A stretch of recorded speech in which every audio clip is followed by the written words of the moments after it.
নমস্কার, রম্য গল্পমালায় সকল শ্রোতা বন্ধুদের জানাই স্বাগত। আপনাদের সাথে আমি রম্য মাইতি। আজ শোনাতে চলেছি প্রখ্যাত সাহিত্যিক সুকুমার রায়ের লেখা হাসির গল্প চিনেপটকা। অঙ্কনে স্বয়ং সুকুমার রায়, গল্প পাঠে আমি রম্য মাইতি। আজকের গল্প চিনেপটকা। আমাদের রামপদ তাহার জন্মদিনে এক হাঁড়ি মিহিদানা লইয়া স্কুলে আসিল। টিফিনের ছুটি হইবা মাত্র আমরা সকলেই মহা উৎসাহে সেগুলি ভাগ করিয়া খাইলাম। খাইল না কেবল দাশু। পাগলা দাশু যে মিহিদানা খাইতে ভালোবাসে না তা নয়, কিন্তু রামপদকে সে একেবারেই পছন্দ করিত না।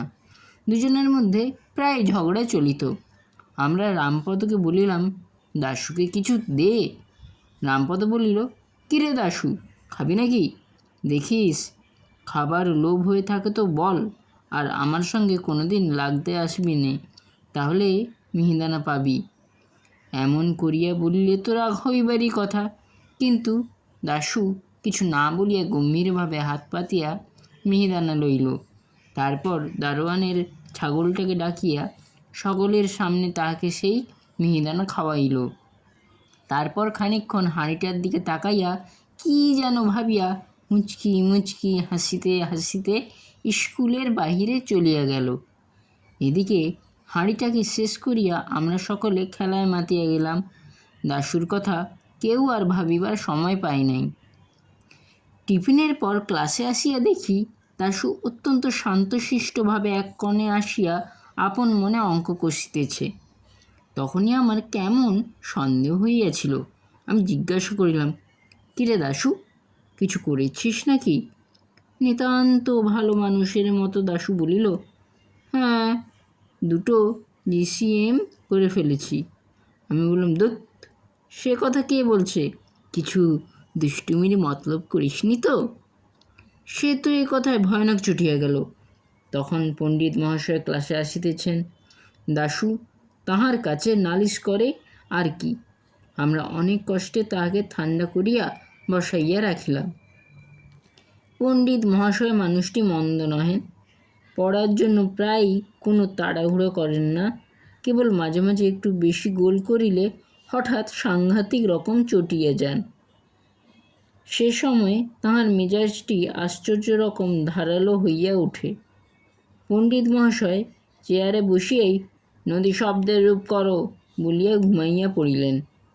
আমরা বই খুলিয়া হড়বড় করিয়া যা তা খানিকটা বলিয়া গেলাম, এবং তাহার উত্তরে পণ্ডিত মহাশয়ের নাকের ভিতর হইতে অতি সুন্দর শব্দ শুনিয়া বুঝিলাম নিদ্রা বেশ গভীর হইয়াছে। কাজেই আমরাও স্লেট লইয়া কাটকুট আর 10-25 খেলা শুরু করিলাম। কেবল মাঝে মাঝে যখন ঘড়ঘড়ানি কমিয়া আসিত, তখন সবাই মিলিয়া সুর করিয়া নদী নদৌ ইত্যাদি আওড়াইতাম। দেখিতাম তাহাতে ঘুম পাড়েনি গানের মতো খুব আশ্চর্য ফল পাওয়া যায়।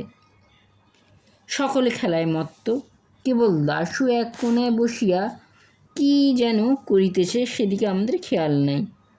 একটু বাদে পণ্ডিত মহাশয়ের চেয়ারের তলায় তক্তার নিচ থেকে ফট করিয়া কি একটা আওয়াজ হইল। পণ্ডিত মহাশয় ঘুমের ঘোরে ভ্রুকুটি করিয়া সবেমাত্র উফ বলিয়া কি যেন একটা ধমক দিতে যাইবেন, এমন সময় ফট ফট দুম দাম ধুপ ধাপ শব্দের তাণ্ডব কোলাহল হইয়া সমস্ত স্কুলটিকে একেবারে কাঁপাইয়া তুলিল। মনে হইল যেন যত রাজ্যের মিস্ত্রি মজুর সবাই একজোটে বিকট তালে ছাদ পিটাইতে লাগিয়াছে। দুনিয়ার যত কাছারি আর লাঠিয়াল সবাই যেন পাল্লা দিয়া হাতুড়ি আর লাঠি ঠুকিতেছে। খানিকক্ষণ পর্যন্ত আমরা, যাকে পড়ার বইয়ে কিং কর্তব্য বিমূঢ় বলে, তেমনি হইয়া হাঁ করিয়া রহিলাম। পণ্ডিত মহাশয় একবার মাত্র বিকট শব্দ করিয়া তারপর হঠাৎ হাত পা চুঁড়িয়া এক লাফে টেবিল ডিঙ্গাইয়া একেবারে ক্লাসের মাঝখানে ধড়ফড় করিয়া পড়িয়া গেলেন। সরকারি কলেজের নবীন পাল বরাবরই হাই জাম্পে ফার্স্ট প্রাইজ পায়। তাহাকেও আমরা এরকম সাংঘাতিক লাফাইতে দেখি নাই। পাশের ঘরে নিচের ক্লাসের ছেলেরা চিৎকার করিয়া কড়াকিয়া নামটা আওড়াইতেছিল। তারাও হঠাৎ ভয়ে আড়ষ্ট হইয়া থামিয়া গেল। দেখিতে দেখিতে স্কুলময় হুলস্থুল পড়িয়া গেল। দারোয়ানের কুকুরটা পর্যন্ত যার পর নাই ব্যস্ত হইয়া বিকট কাউ কাউ শব্দে গোলমালের মাত্রা ভীষণ রকম বাড়াইয়া তুলিল। মিনিট পাঁচেক ভয়ানক আওয়াজের পর যখন সব ঠান্ডা হইয়া আসিল, তখন পণ্ডিত মহাশয় বললেন, কিসের শব্দ হইয়াছিল দেখো। দারোয়ানজি একটা লম্বা বাঁশ দিয়া অতি সাবধানে আস্তে আস্তে তক্তার নিজ হইতে একটা হাঁড়ি ঠেলিয়া বাহির করিল। রামপদর সেই হাঁড়িটা।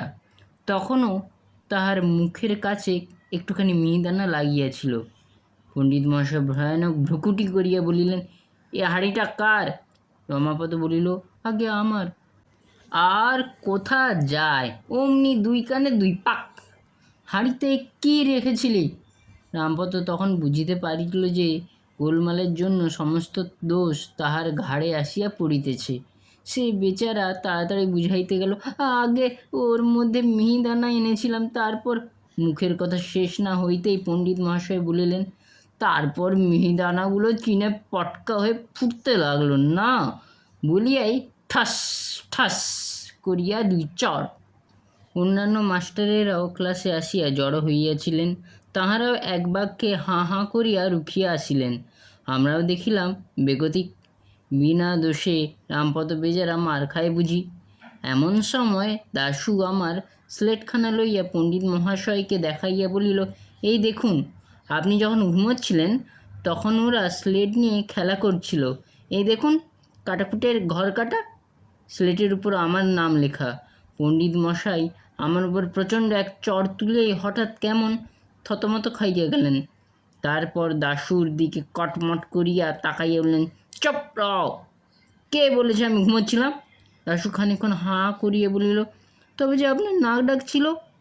পণ্ডিত মহাশয় তাড়াতাড়ি কথাটা ঘুরাইয়া বললেন, বটে, ওরা সব খেলা করছিল। আর তুমি কী করছিলে? দাশু অম্লান বদনে বলছিল, আমি ফটকায় আগুন দিচ্ছিলাম। শুনিয়াই সকলের চক্ষু স্থির। ছোকরা বলে কি? প্রায় 8 মিনিট খানেক কাহারও মুখে আর কথা নাই। তারপর পণ্ডিত মহাশয় হঠাৎ একেবারে হুঙ্কার দিয়া বলিলেন, কেন ফটকায় আগুন দিচ্ছিলে? দাশু ভয় পাইবার ছেলে নয়। সে রামপদকে দেখাইয়া বলল, ও কেন আমায় মিহিদানা দিতে চাচ্ছিল না? এরূপ অদ্ভুত যুক্তি শুনিয়া রামপদ বলিল, আমার মিহিদানা? আমি যা ইচ্ছা তাই করিব। দাশু তৎক্ষণাৎ বলিয়া উঠিল, তাহলে আমার পটকা, আমিও যা ইচ্ছা তাই করব। এরূপ পাগলের সঙ্গে আর তর্ক করা চলে না।